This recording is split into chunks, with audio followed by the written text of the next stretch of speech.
and welcome to bonus content of Journeys into the Soul. This is the episode with Scott, My Shoes Don't Leak.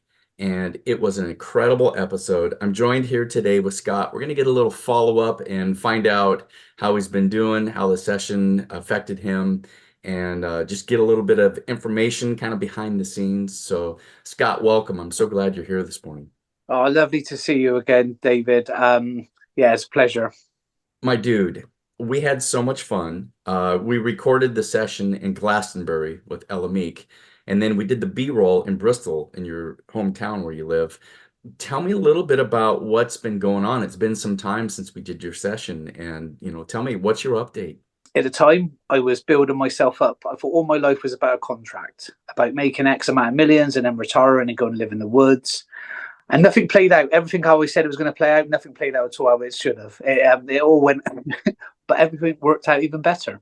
I think there was a time for me, I was in a crossroads of my life. And the people I was around, even the decent people, but just some people are going to be with you for forever. Some people are going to be a short journey, nothing personal, just some people are going down a different path. And then when I met you, I loved your attitude. I love the fact that you went, do you know what? I'm going to go around the world. I'm going to do this. And when I met you, I said to you, okay, so what's the plan?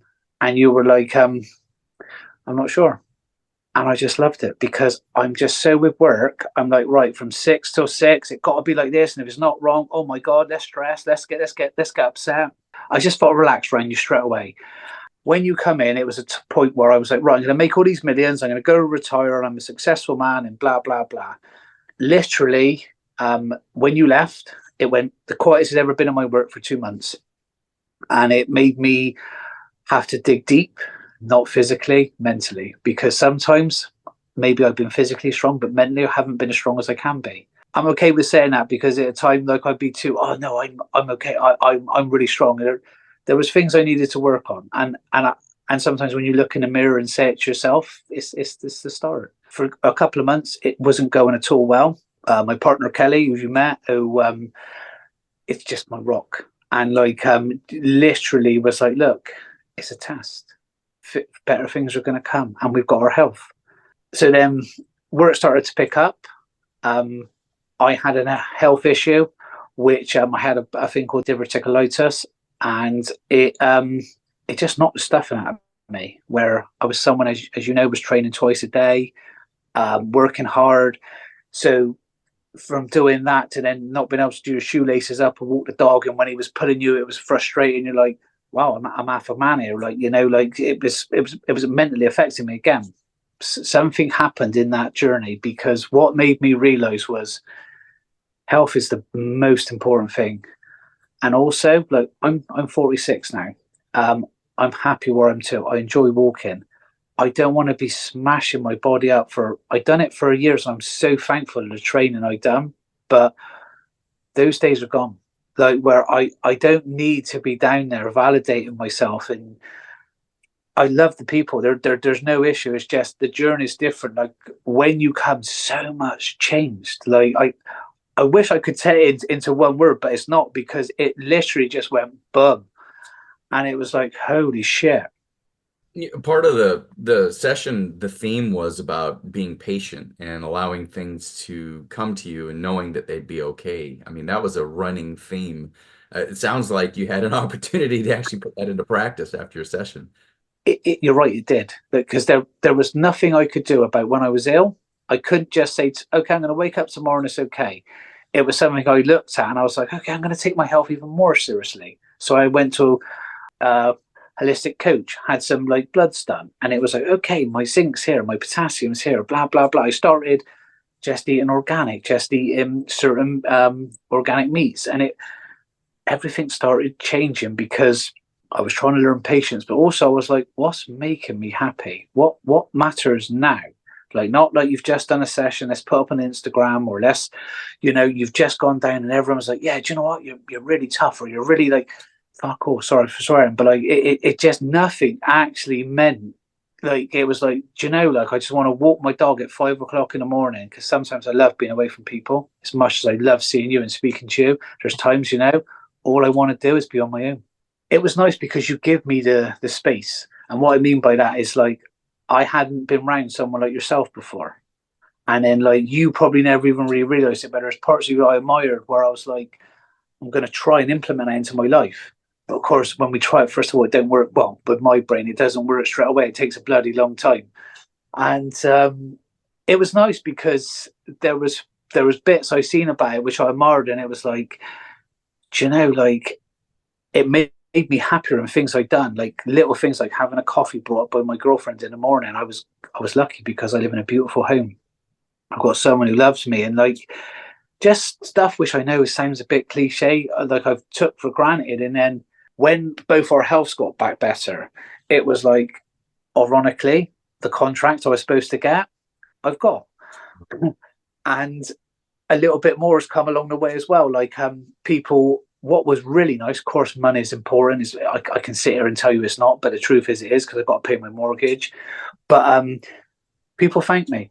They said, sorry about how so long it took, and thank you for a fantastic job you do. Because we do it in environments where it's not very nice. Like it's usually been a volatile tenant or not a very nice area, but we go in and we try to do it as best we can, good with people around there. And what was nice is we were actually thanked. And so all the guys I've had, like, I've managed to be able to look after them. And it's a journey, and it's a journey into the soul. And I say it so many times now, and I'm not just saying it because I'm chatting to you. It is a journey into the soul, and like when you come, it changed. It like things really changed, and it didn't just go great, but everything that's happening is I believe making me more content in life. Well, I mean, even the fact that you and I were able to create that experience through that episode, Ellemiek had someone else in mind, and that client just didn't work. And so she reached out to Trina Sharon, and she's like, Yeah. "Hey, uh, do you know anybody?" And Trina's like, "Yeah, I know Scott. You should do a session with Scott. He lives not too far away." And so you were able to make the trip down to Glastonbury. And it was wonderful. I'm a avid sports fan, and I love MMA, and I'm like, whoa, you're a manly man out there hitting the bags, and high level problem solving with dire consequences, in that sport. And so I'm like, well, this is an individual that is somebody that's strong masculine archetype, but yet you have a heart of gold, and you have a real spot in your heart for not only your personal growth, but for helping other people. Your session was so profound. It impacted me deeply. Just that your level of things have to be a certain way for me to be happy. And then I realized, oh, it's all about gratitude. I can be patient, like I can let things unfold, and then it's about being thankful for what I do have. And the my shoes don't leak. I mean, if you're watching this and you haven't seen this episode, please go watch My Shoes Don't Leak. It is so beautiful. You have this experience of this opening scene, kind of this London 1800s. It's a cold, rainy night. It's kind of the Oliver Twist setting, and you're seeing the scene as a small child, what, 7, 8 years old, and you're just scared. You're just trying to survive. And for me as an observer, watching the practitioner, I'm just going, what is going to happen next? And, you go through these scenes, give a little bit of how you remember that feeling and that visceral feeling of the streets. Fair, scared, and I could smell like I suppose filth, dirt. And it's funny because what I touched on before, like where I've worried about work and how much money I've got in the bank or how much I run down to, there was a point where I literally didn't have anything and my shoes leaked. And it was like, well, you're already not in a bad position. And it's humbling because where I work to as well, I see not such nice things every day, and it does give you gratitude. Like where life is a journey, and it's made me realize like certain parts what I've done. It's got me to here, and I think this would be the next journey. This whatever will be. But it's been a really interesting 12 months. I'm sorry, I can't quite just get it all into words like straight away because it's been I so can much tell has changed. you've had a lot of change, and you've had a lot of shifting. Yeah. Do you feel like the session provided you some internal answers to help you moving forward? Massively. Like honestly, like how we organized it, I would have, and with the biggest respect, like I would have not said this is going to work this well. This is going to change my life this much. And like I've said to people, like I can't explain enough. Like with it, I haven't got the words, I haven't got the vocabulary to just go blum. Where it was, I said it's it's changed everything. It's changed my outlook of like I don't know, like even just when I'm walking down the road, like because sometimes I laugh about myself in certain points of my life where a certain character I've tried to be or play. It's funny where now I'm just happy to just walk down the road and be like, not like a nobody, not trying to sound like I'm anyone, but like just to walk down with your dog and just be like, oh wow, do you know, I can just see the river coming in and like the trees are blowing and life is good. When sometimes like, with my mind, instead of making problems all the time, of being like, I tell you what, you ain't done too bad, Yeah. and I'm thankful.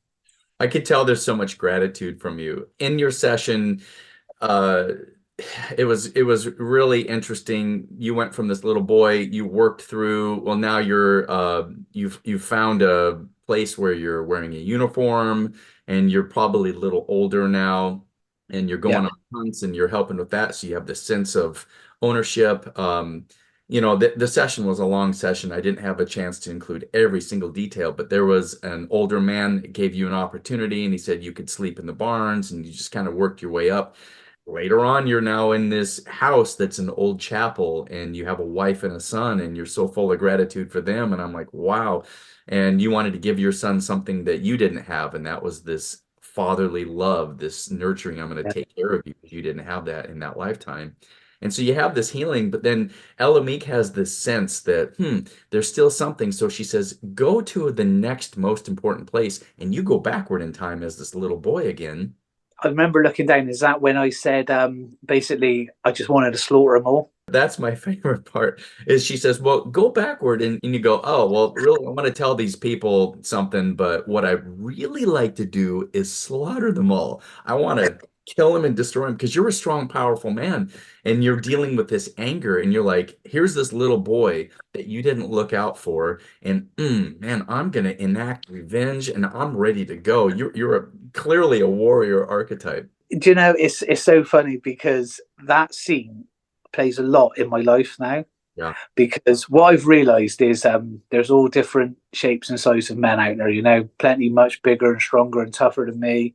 But what you realise is I've gone through certain jobs, certain industries, and I've managed to say work my way up the ladder where I'm in a lot of ways relatively lucky and blessed. I've worked hard for it, but I've dealt with so-called high-level managers or whatever they want to call, and I see so much weakness in them, and their weakness usually, I believe, brings bad in them. And what I mean by that is I see how they treat their staff.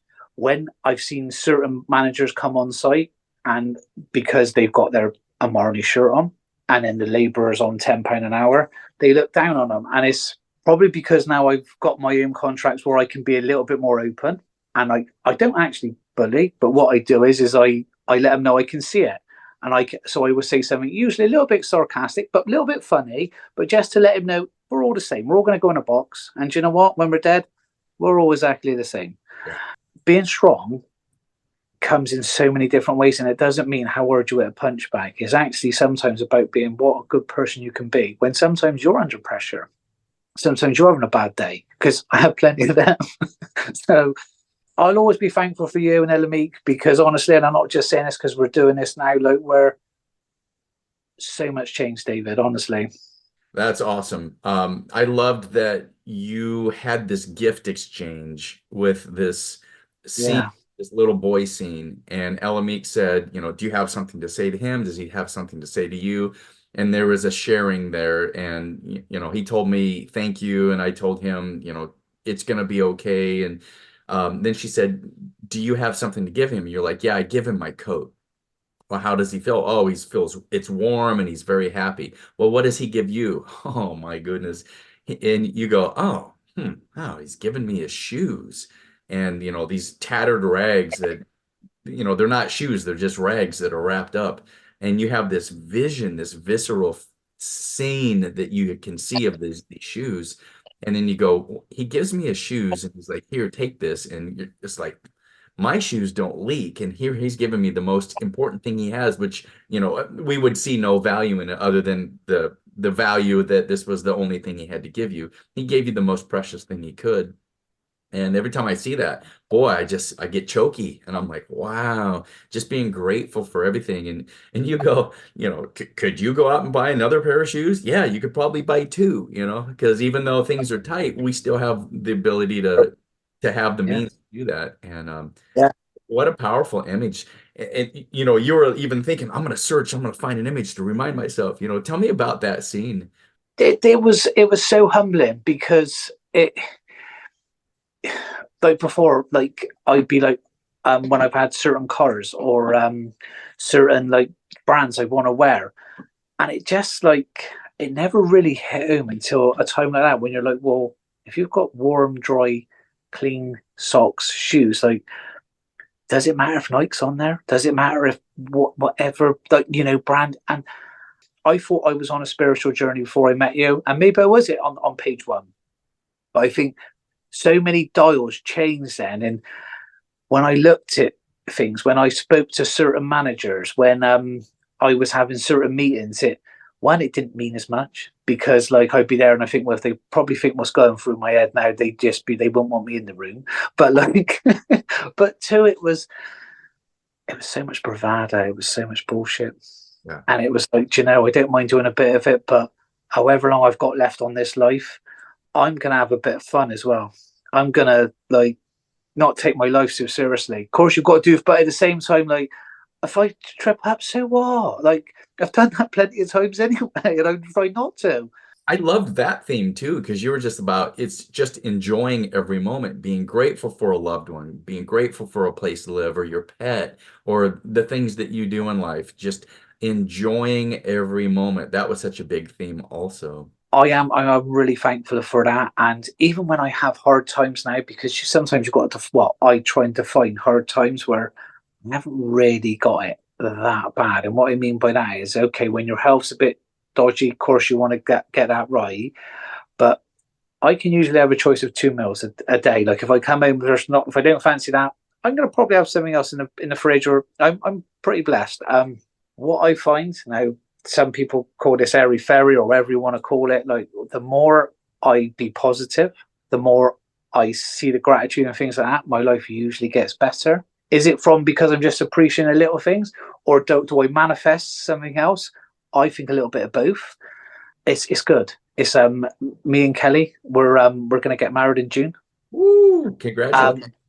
I was lucky enough to be able to the place she liked. I went over. I said, okay, I'll hire the whole place. I'll take the 17 rooms. And what we're going to do is we're telling everyone it's a party, and we're just going to pull out a celebrant, and we're going to get married. Oh, that is so cool. Well, I can't wait to hear that part of your journey too. That is so cool. Everything that you have talked about, this space of gratitude is so important. You've encouraged me because there's often times in life where we can just be burdened with circumstances and we can look at things and go, huh, it's not what I want. I wish it were this. It's very Yeah. easy to get in that space. And every time I see your episode, it just reminds me, stay in that space of gratitude. And I like the idea that the universe is a big magnet. And when you start to put gratitude out there, you're going to receive back that positive vibe, that positive energy. And so that's so good. Thank you for that reminder. It was meant to be. Like honestly, like with you coming down with Ellemiek, it's I'm really thankful for it. There's nothing you don't need to thank me. I'll always thank you guys because it's nice, and like I'll always keep in touch with you. You're the sort of person, sense of humor I enjoy straight away, and I think everything was meant to be.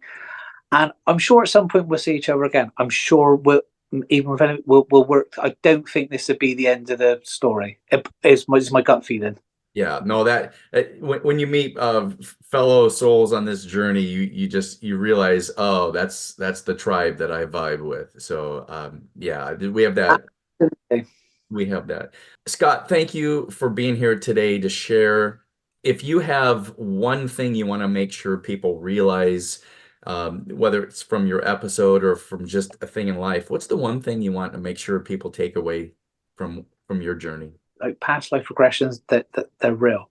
Like I get, because you speak to all different, well, I speak to all different types of people, and some are be, oh, I'm really interested. Some would be like, it's just, it's just my imaginative brain. It's like, okay, that's fine. You're never going to agree with everyone, but for me, honestly, if you go in there with an open mind and you do it, I genuinely think it's a life changer. Awesome. Well, I love you, my dude, and thank you so much for being part of, I like to say I was playing in the cosmic sandbox, finding a practitioner and a client that are able to share these amazing stories. Hypnotherapies helped my life, and I'm so grateful to be able to share this journey with people. And I'm so grateful you were able to share your journey. So, No, well, thank you. to you, I say namaste. It was all meant to be. And it's funny because when I went down, I was so nervous. And then by the time we left, I felt I could just be my ridiculous self in front of you. And you did better than I did. Awesome. I love you, dude. I cannot wait for the next time we talk.